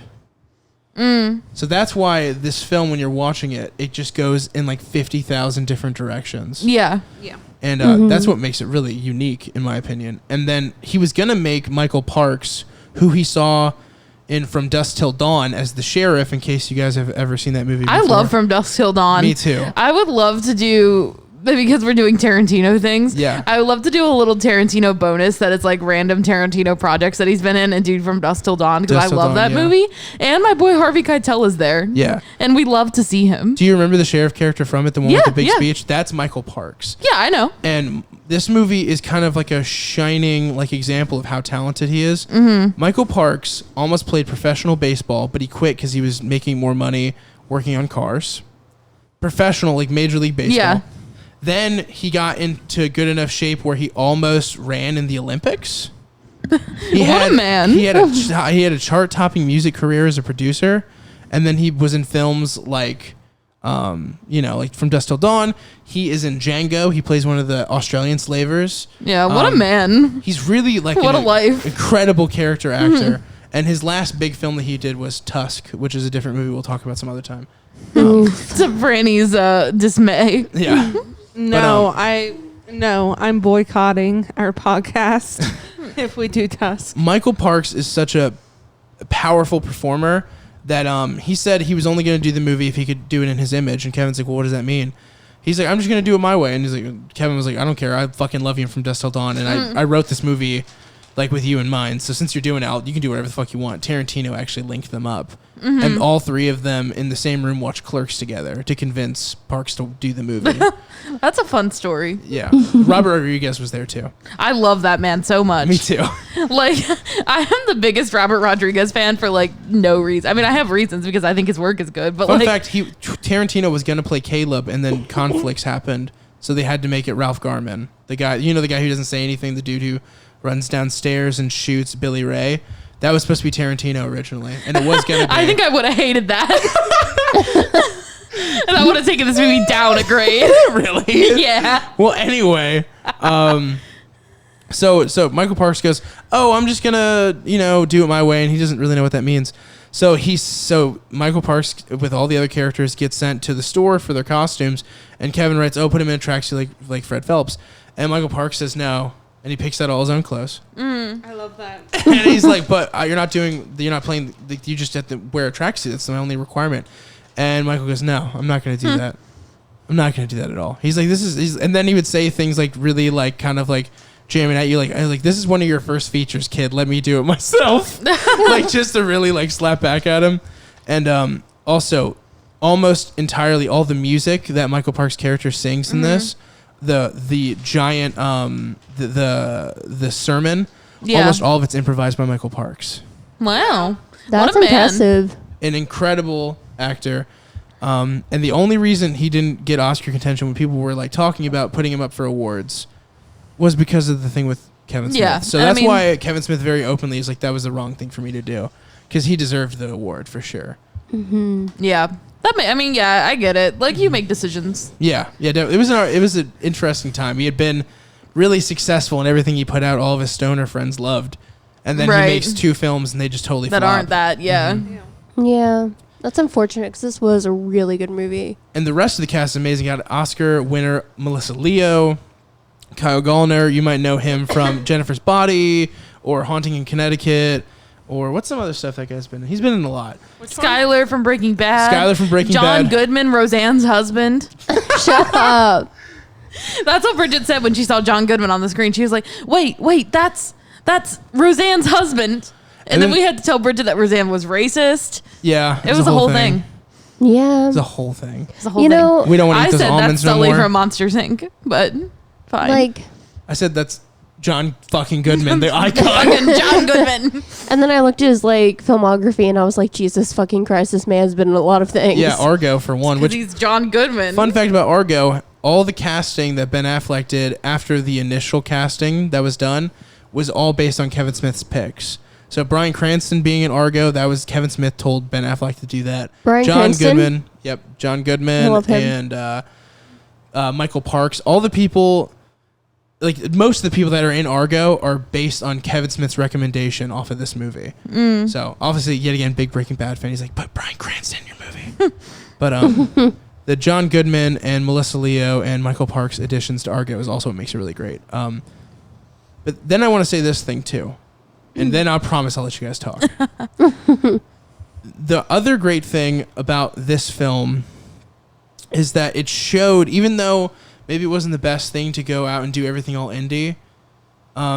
He didn't just make his money back. He made more money off of this film than he did previous films because everything was done himself. Yeah. And now he did the same thing with Jay and Silent Bob Reboot. And due to COVID-19, there are legitimate film studios, legitimate directors like Ari Aster, Jordan Peele, who want to take Kevin's idea of touring the film and doing live Q&As and make it a thing. So as much as Red State kind of screwed over his whole chance at awards, it's the blueprint to what might be the greatest fucking film junkie's dream, where you go to a movie and the fuckers who made it are there. Yeah, that's a good point. That sounds amazing, honestly. So anyway, you guys thought on the film? I really liked it. I didn't really have expectations of what this movie was going to be, but it's interesting that, it sort of, like you were saying before, it sort of starts out being one thing and then it becomes another thing and then it becomes another thing. Sort of at the beginning, I was getting like a, very classic like teen horror movie vibe. Like, these are dumb teenagers. They're doing something stupid. They're disgusting. And something stupid's going to happen to them. They make you hate these boys. Yeah, And so it very much starts out like these are stupid teenagers playing stupid games that are inevitably going to win stupid prizes. And like that is kind of what happens, but then it just becomes something else. And the way that they allude to Abe and Cooper and like what's going on there in the very beginning of the film. Yeah, I was gonna And then say the I really lady, like the way they do the prologue in this Yeah. with the class. I think that's interesting. And the lady kind of says something about like the devil's inside. I was wondering if it was going to be like supernaturally. Good point. And then at the end of the movie, it's like very funny. Yes. Yeah, it's hilarious. It's very much like an abrupt ending. And then There's two written it's endings. really to this funny. film. There's two two written endings, and he decided. Yeah, I had read that. Yeah, so he decided to do the one on two things. One based on money, because like this one he shot was a lot cheaper. But also he said, I really want the message at the end of the day to be grounded, because that was the whole point of making the feature in the first place.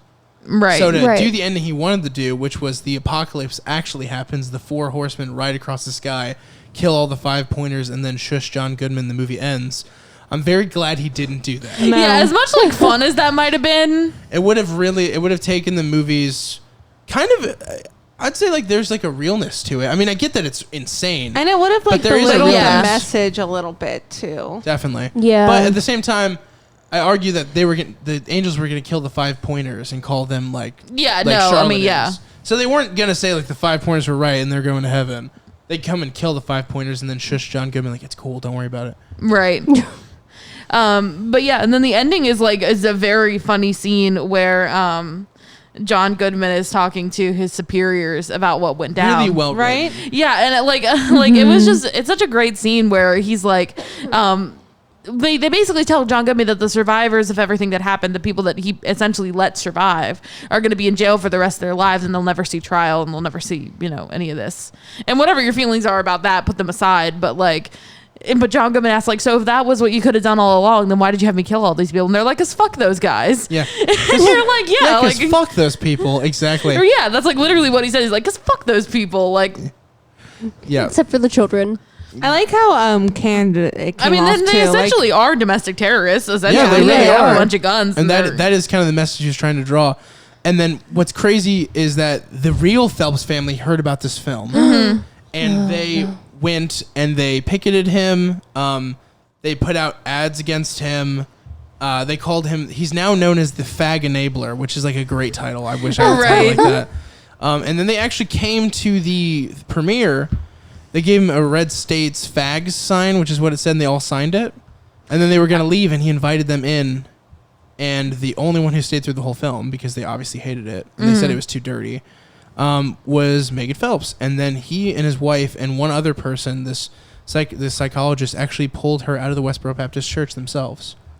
wow. Wow. So nice moves, Kevin. so there it is. So for anybody... I was saying when we were talking about this last night when we watched the movie, I was saying that it is my personal goal, and I will know that we will have made it if this podcast ever gets to a point where we're doing live shows or live episodes or whatever, and someone like the Westboro Baptist Church shows up to picket us. That's how I'll know that I'm there.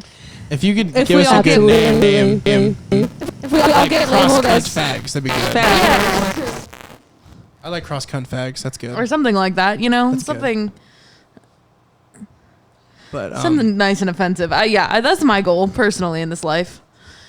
But yeah, I, that's kind of the crazy story behind like the aftermath too, and then it's what's so wild about the whole Megan Phelps Red State thing is like all of those people within the Westboro Baptist Church too are like kind of cordial to him in a weird way. Like they'll still come to things and riot, but then like he shakes their hands and says, like, how you doing? You guys still fucking hate gay people for no reason? Like, I mean, that's because for them, any kind of publicity they get is I good agree. publicity. Right. I So agree. they lean into it because it gets their name in people's mouths. It's like if you go see Book of Mormon, Mormons bought out a forever ad in their playbill. It's an infinity ad to the play stops running. There's a check out the Mormon Church in their playbill. Right. Amazing. Yeah, they spent that much money for an infinity ad. Like, I don't know. I remember being at UC and like the Westboro Baptist Church came to like around UC to protest, and like a bunch of my friends went, but I believe I was sick or something, and so I stayed home, and I suck. I can't say that I rallied against the Westboro Church, but Darn. I think know. your I mean, existence but the only rallies thing, against the Westboro the thing Baptist about it Church. is too, though, is that these are people who love controversy. Absolutely. Right. And they So- court controversy because that's what keeps them relevant. And that's a part of the movie that we forgot to mention. This movie's Yeah. plot is the 5 Points Church. Come on, it's the Westboro Baptist Church. The 5 Points Church are actually killing people, framing them as being gay so they can riot at their funerals. right. That is Yeah. fucking the most insane plot I've ever heard in my whole life. But that is the plot of this movie. Yeah, but I mean, it really brings up the point that like they're courting this controversy. Yeah, they're supplying, yeah. They're creating it where it doesn't exist. Yeah, and it's really interesting because of like, you know, and because these things because this is happening, because you know these funerals are being picketed and like there's a big deal about these people's sexuality when they die. It kind of permeates the film in other ways where, you know, characters are very quick to say, like, even before anything happens, when they're just hanging out, they're very quick to say, like, I'm not gay, dude. Like, I'm not even gay. Don't kill me. I'm not even gay. right. I mean, but even before all that, like, and then when they're talking, so the premise that gets them into this mess is that the three of them are going to fuck a girl at the same time. an adult woman. A woman. She's old. A Scooby aged lady. Like, Yeah. You know, She's 33 and they're like, well, isn't that supposedly, but kind she's of not. Supposedly 38. She's not no 38. I'm sorry. She really isn't. Melissa Leo, we love you, but you ain't 38. But I think that's also like the joke in a way, Yeah. is that like this woman is not And 38. they don't even give a Yeah, they don't give a shit. Yeah. They're like, They we're see her, getting they're laid. like, yes. It's the movie Sex Drive at the beginning. Yeah, Sex Drive is great, by the way. I know, Sorry. but that's the beginning. These three boys want to go fuck this bitch, and they all drive out together to go. Oh, and they on their way there, they sideswipe a car. Which I love that as the catalyst to like leading to another event. They sideswipe a car that has the sheriff in it, and he's getting his dick sucked by some guy. And By the way, that actor, I can't remember his name, but he's great. He voices Bill Dauterive on King of the Hill. but the kids, like the three teenagers, they get out like because they think the car is empty, and then they see him, and then like they run back to the car, and because that cop doesn't want to say that he was in there with some guy is like such a catalyst event in this movie. Like it's why everything went down the way it did with Yeah, the like, big shootout scene at the end. For all the twists Yeah. and turns, for like all the crazy things that happen in this movie that are unexpected, they all have a reason for Yeah. happening, Yeah. which is Right. what I like. The Volvo being in the yard and seeing the sideswipeness Right, of the police right. officer approach. So Badger gets shot. Oh, Badger. Oh, Badger. First time I saw this movie, Badger. I saw it like I paid to see like it like on like a home release kind of thing, and you only get to watch it once, and it was on a bad TV. I didn't really get a good look at Badger. I thought it was a lady till I rewatched it years later. Oh my Oh god. my So- God, Badger, honey, I'm so sorry. You know what's wrong with him being a lady? He'd be a good lady. he would be a good lady, but He's not one. that's not what he identifies but as. it's just like the way the As hair far as was. I know. yeah, yeah, and like he's kind of got a higher voice, so it's hard to Yeah. know. So sorry, Badger. Or the actor that plays Badger. No, I'm sorry to I Badger. really like Just Badger.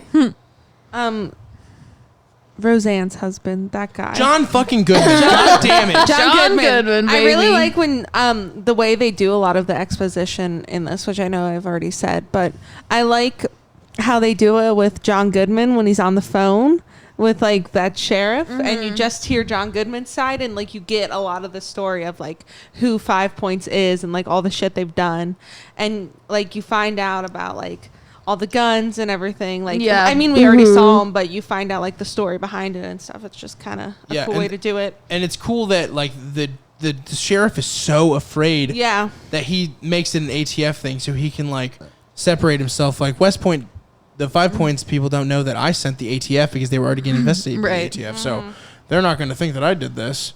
Yeah. Right. And then the really interesting thing about like, you know, why they have to treat it the way that they did, and like how them shooting that kid was like the beginning of a shitstorm, and how, and also like and how it was the fucking sheriff. I know. Fuck my Yeah. ass. They I know, all like- pissed me right off. Yeah. The ATF and like the local sheriffs like go to the church to kind of talk some sense. Yeah, into well, they're this. trying Just to like talk, they're right? trying to alleviate the hostage Yeah. situation, Yeah, they just want to like, and then they do turn it this into like Yeah. a firefight. instantly because that fucking you're bumbling actually- sheriff, right? You get. They didn't know it was a hostage. Yeah, I was situation. gonna say they didn't know that it was a hostage thought they did. situation. This is what no. happened. The They just heard sheriff shots. did not tell them about his deputy. All he said was, "We have heard other things about these guns," and he followed up with that. And when they showed up, him shooting that kid is what turned all of those people into hostages. Okay, yeah, Yeah. that So makes sense. they have no idea the deputy was even murdered by the Phelps, not the Phelps family, Yeah, the Cooper Oops. family.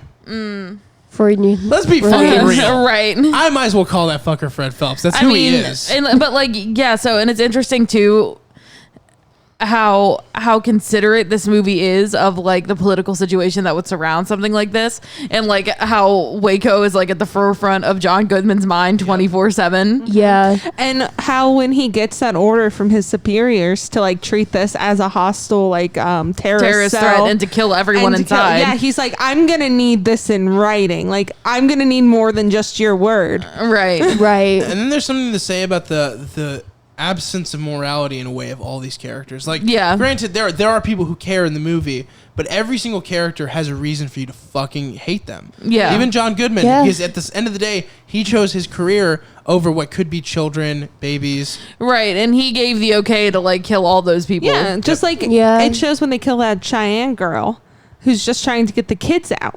You know? Yeah. Yeah. And then Kyle Gallner's character, which was like, fuck, and then just died right there. And it was Yeah. like, oh my God, that was so shocking that they died that way. But anyway. Did Just because they um, wanted to cover their own ass. Did the kids ever get out? I was I think Yeah. it's implied that yes, Yeah. because that's what I thought, but I wanted because to the make remaining sure. survivors, because the horns began to sound and they all came out, Fucking love that shit. and they The like dancing on the way out the door. I know. Drop Oh my your God. artillery! And then they just fucking boogie out there and shit. Like they're listening to a Right. Bruno Mars song or some shit. They're like fucking Right. dancing out their way. They have no idea. But yeah, so they take the rest of them in, and then I assume that the children are then transferred into Yeah. like state custody type Yeah. of situation. There's deleted scenes Yeah. that kind of explain a little bit more that you guys can actually But they watch. explained enough. yeah, I mean, Yeah. I wasn't confused about like, well, where did all the kids go? I just wanted to make sure that I was like watching it right Yeah. because I had been drinking. But That's yeah, a like theme. it's so I'm- interesting because it starts out like teen horror-y movie, and then it's like thriller, you know, culty stuff, and then at the end it's just like straight like funny shit. Yeah. Like the reveal that the horns were It is definitely a genre blend film. yeah, like just the reveal that the horns were God. not in fact the apocalypse, but a compost like compound, which was a front for a marijuana plant. I have my, Like- I love this part of the movie. So at one point, John Goodman and like that other ASAC guy are like talking, and one of them was like, "Oh yeah," somebody to John Goodman's character was like, "How do like talking about the church? Like, how did they get a valley this beautiful to themselves?" And he was like, "Put a giant fucking cross on your front lawn." I mean, yeah, Yeah. like I also love, I mean, maybe I'm just like a big geek for dialogue by Kevin Smith, but it was such the good dialogue. ending dialogue from John Goodman. yeah, it's so good. that Yeah. fucking line of just like, people do the craziest things when they believe they're entitled. or when Yeah. they And they just do even believe. crazier things when they just plain believe. Yeah. Right. Yeah. I fucking love it because that is just like, that one line really just passes off the whole message of the film very effectively. Yeah. And then I love how Kevin Smith's only cameo is him at the very end getting the last word in the film,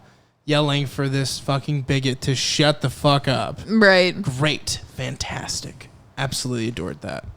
That was Yeah, and just like how it kind of goes both ways, like, you know, he was ready to kill all, like, the innocent people. Yeah. You know, the government was ready to kill the innocent people because they believed that they were entitled to do that. Yeah. And the one who was true. fighting him the whole time is the one that took down an innocent girl in Kyle Garner's I mean, character. yeah, but like He's the literal one who fucking capped their right, asses. yeah. And then the sheriff died in the car, and that was upsetting. Also, they had Kevin Pollak in the film, and they have him shot in the fucking eye like 5 seconds into him being there. That just shows that he was ballsy. He's like, we're gonna blow this shit up. Right. Love it. Absolutely adore it. Yeah. I mean, I really liked this movie. I thought it was like it was like a fun experience. It was like fun to watch, and it was because like you're really on edge and like rooting for the characters. You're also like, so in the moment because it's just so unpredictable. yeah, like even though these like teen boys are the grossest, you're still like rooting for them to get out of there. Yeah, you don't want them Yeah. to die. I in the just way love they when did. everybody yelled out, "What the fuck, Billy Ray?" when he started running off without Yeah, Travis. you left Yeah. him there. Fuck! Oh, I love You the, can't leave your man. I love the shake. I know this was a point of contention. It's a point of with us, contention with a but lot of people who watch the film. I like the shaky cam.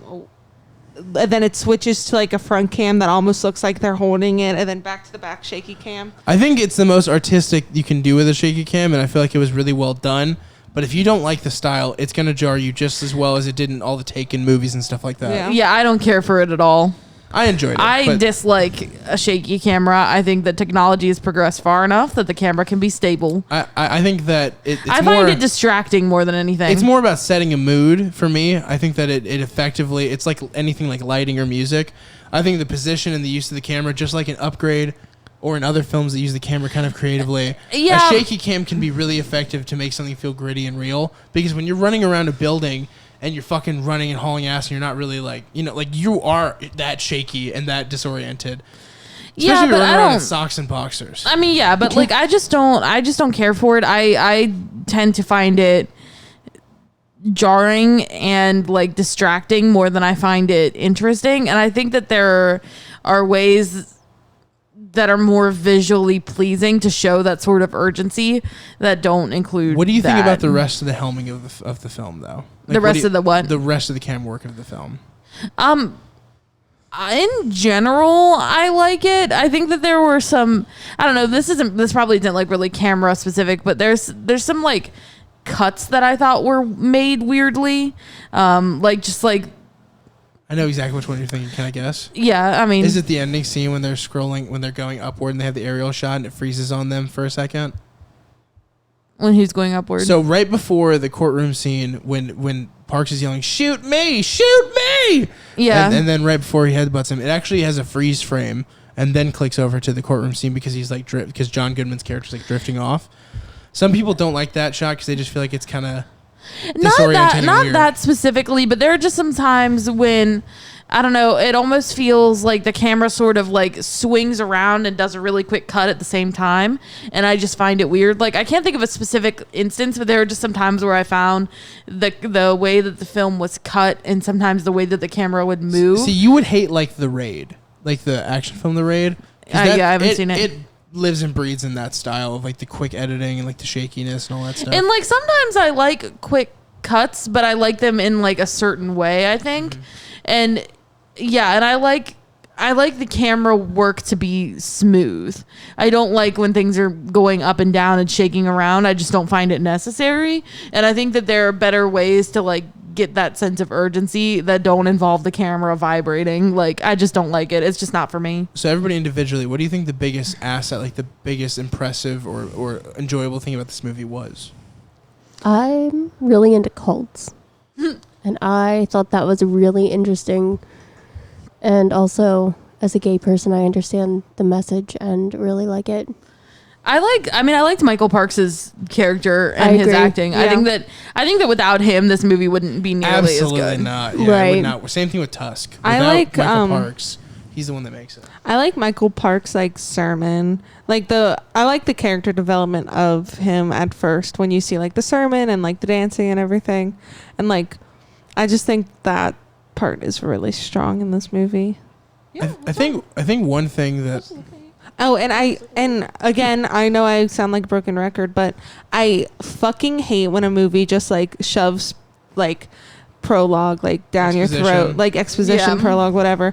And like does it in a shitty way. I fucking hate that. That is my biggest pet peeve during movies, and I love the way they did all the exposition in this movie. The other thing too, the like, there's like moments where Evan Cooper comes off really like humanized, and that was Kevin Smith kind of drawing like, see, like you can come off like you're a fun, lovable human, and you could still like if you don't know them, they could be fucking bigots and assholes. Like and the racist. shit with like the kids, when and the way the that way he he's talks, dancing, and the way he like talks to like Badger, for lack of a better That's what I was character about to name. say, yeah. Like, you know, they just kind of Deputy so and so. Yeah. Deputy Pete.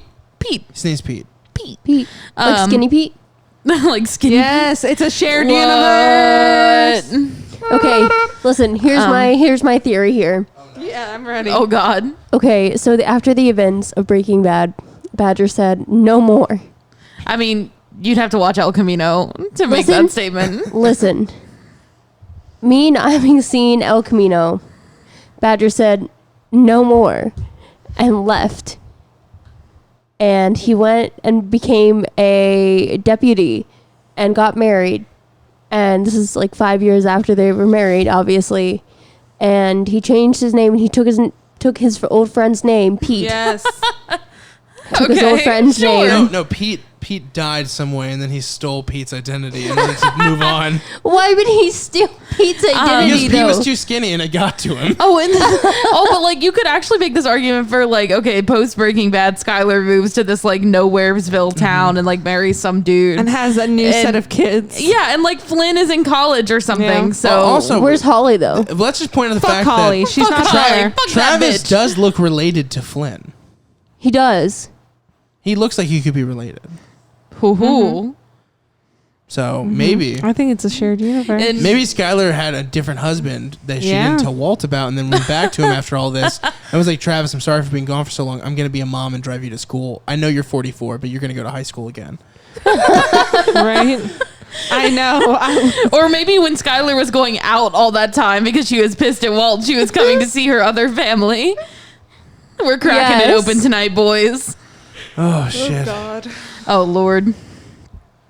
Wow. But yeah, no, and I mean, overall, like, despite my sort of like dislike for the sort of technical things about it, like sort of the camera work and the Wait, edits. hold on. Wait, did we say? Did I get to say my favorite thing? Did you? No, Did you didn't. We I skipped thought your over favorite you. thing was just all of it. His face. I do have a favorite thing, though. What is What it? is it then? Share with the class. This is the best sound mixing Kevin has ever done for one of his movies. Mm. And he did all the editing and sound mixing and all that good stuff. Yeah. So that's actually my favorite That's because cool. all the atmosphere, all the noises, they were perfect for this film. Yeah. Mm-hmm. Like, And I really liked one part of it that I really liked was the scene where the boys are first brought to the church and you're like seeing it both from inside the cage where he's at and then like great shot. Yeah, just the like different perspectives you get on that scene are really fun. Yeah, that really that is a shot great is all over that fucking trailer. I bet it is. Yeah. It's an amazing shot.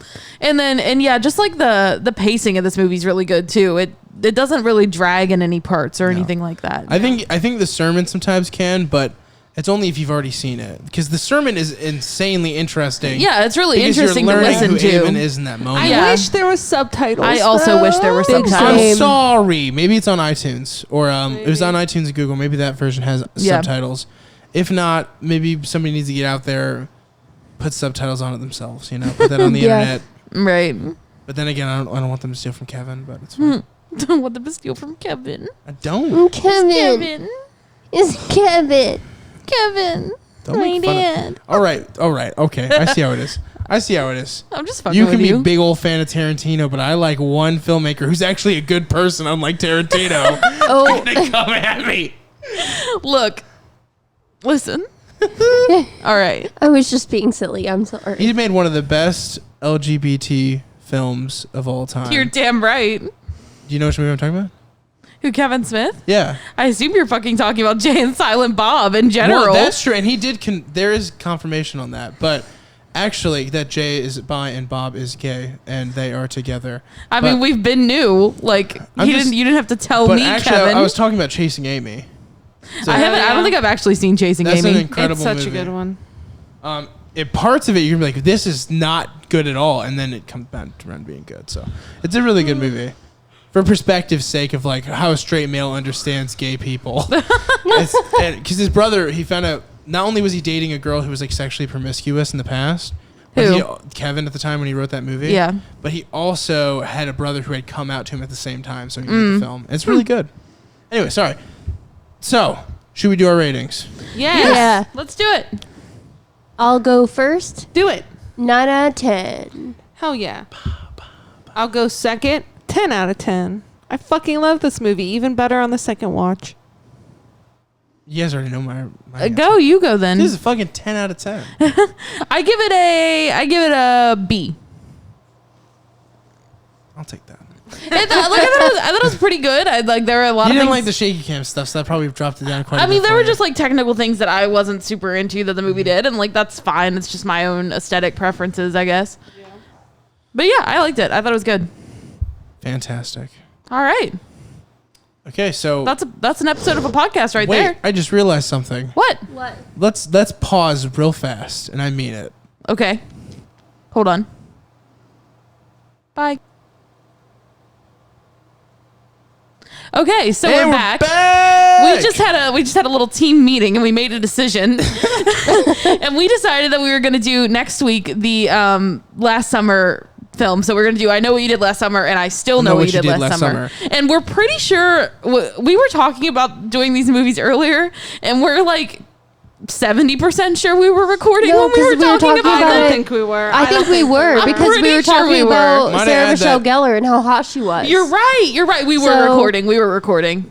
Okay, I was good. the one who was questioning it in the first place, but You're right. I think this will also start a great thing for us because after we do this, we could eventually do the Scream films, which is I'm a Matthew Lillard stan, so that'd be good too. Yeah, Oh, I yeah. love those But movies. this is a big. I think, especially since it's summer, we Yeah. should review the summer horror movies. Yes, I agree. yeah.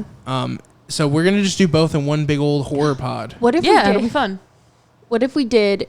I know you said you didn't want to do the last one, but I think that it'd be cool if it was like a terrible one that we reviewed and it'd be fun. But then I mean, we they're could all do, terrible. I want to make. No. There's that last one is. I mean, it's a different kind of fucking. It's bad. worse, but they're all not Listen, good. It's a different. So, you ever heard of the Enchanted? I think it's called the Enchanted Cabin or like the fuck. I can't remember. No. There's one from 1945. And it's a pretty sexist movie about this frumpy maid who falls in love with the rich guy. Bad movie. But then there's the fucking remake. I mean, even Pam, who loves those like old movies, was like, she told me, she said this, and I quote, turn this shit off. She'd never say a thing like that. But what is your suggestion, what Bridget? this What is is. it that you want to do? Okay, so we could do the I Know What You Did Last Summer. I Still Know What You Did Last Summer, and then like next. Well, not I maybe will next always fucking podcast. remember your ass in that summer. I know what you And did, then- bitch. Whatever the third one is, and then Midsummer. That's a lot of movies for one. Also, No, like, those are two separate episodes. What? Listen, I think What are you're. we- okay, I I should have know- had this conversation Hold on, hold not on. on the air. Hold on, no, that's the funniest thing ever, by the way. So what we could do, since this movie's about summer, we'll have We could do Midsummer. Midsummer I actually and don't- High School Musical too. No, High School Musical 3 is about summer. No, High School Musical 2 is about Oh, summer. fuck, you're right. it is because they're Because like, what Sharpay time is sings it? about Yes. Bet on it, bet on it. You can bet on Towels me. imported from Turkey. Yeah, I know what you're talking about. Turkey imported from Maine. You know? Yeah, I know what you're talking about. Okay, let me actually. I don't Let me have s- the You idea and of High School it. Musical Let's 2, let's spit goddamn out a it. real We could idea. do Grease because it has Midsummer- Summer Oven, which had me is a that- blast. Is Midsummer actually taking place in summer? Yeah, Yeah, I think it it is. is. So let's do two different pods across the summer. Let's not do them back to back. Yeah, no, but We'll that's what I have meant. Midsummer. Why Fuck are the we other talking movie, though. about this And we'll on do the episode? we'll do one of the most financially successful summer horror films of all time, which is Purge Election Year, and is Oh, known good for being Lord. fucking awful. I've Oh, never God, seen. do you guys remember You know all what's the a great trashy summer horror movie? Sorry, I didn't mean to cut you off. I was gonna say, do you guys remember when Purge Election Year came out? All the fucking trashy Halloween costumes that these bitches would wear. Anyways, you can continue now. I need. Well, to you know what a rant really about good that. summer movie is like we should watch Jaws at some point. Jaws would bore You know the what? shit out of Franny. We need to say You don't this like off Jaws? air because we can't make. You're right. We're making promises We're that- making But what we promises do can't keep. promise is I know what you did last summer, and I still fucking know what you did last summer, you snaky fuck. Yeah. That is I'll the never promise. fucking forget, and I'll never forgive what you did to me Jack last summer, Black bitch. is present, and he remembers, because you're a fuck. Anyway. And the Legend of the Red was way hardcore. Donate to us on Patreon. Please, if you want more Please. content like this, If you want your If you want own more focused Warrior content, Cats, you need to pay us. if you want your own goddamn Warrior Cats fan fiction written Oh, by I forgot that was one of Bridget- the tiers. we've just made you Published all author. privy to what usually happens behind the scenes. And if you like that, we can make that Patreon content. If you guys want a personalized video from us, we're not on Cameo, but we are on Patreon, and we'll say hello, goodbye, nice to see you, look at our dog. We'll say Fuck all these you. things. We won't say fuck you, I'll say fuck you. unless you want us to. Yeah, I mean, If like, you- But if you're into Wait. that kind of thing, just go to Madison's Hold Venmo on. directly. She'll yell at a man for money. Yes, I was She gonna will. say that could be a A Patreon tier. man or a woman. It does. I don't discriminate by gender. Oh, yes, you do. Not if there's money involved. we know which one she would prefer I to want to yell take at. that soundbite. That's the most That's untrue my own shit. personal. I think Coolsville sucks. Can we be done now? Are we finished? I think we are. Especially Okay. since somebody farted and I'm just experiencing it right now. Madison, was it you? What? No, stop. Okay, it's Bye, over. guys. She might edit now.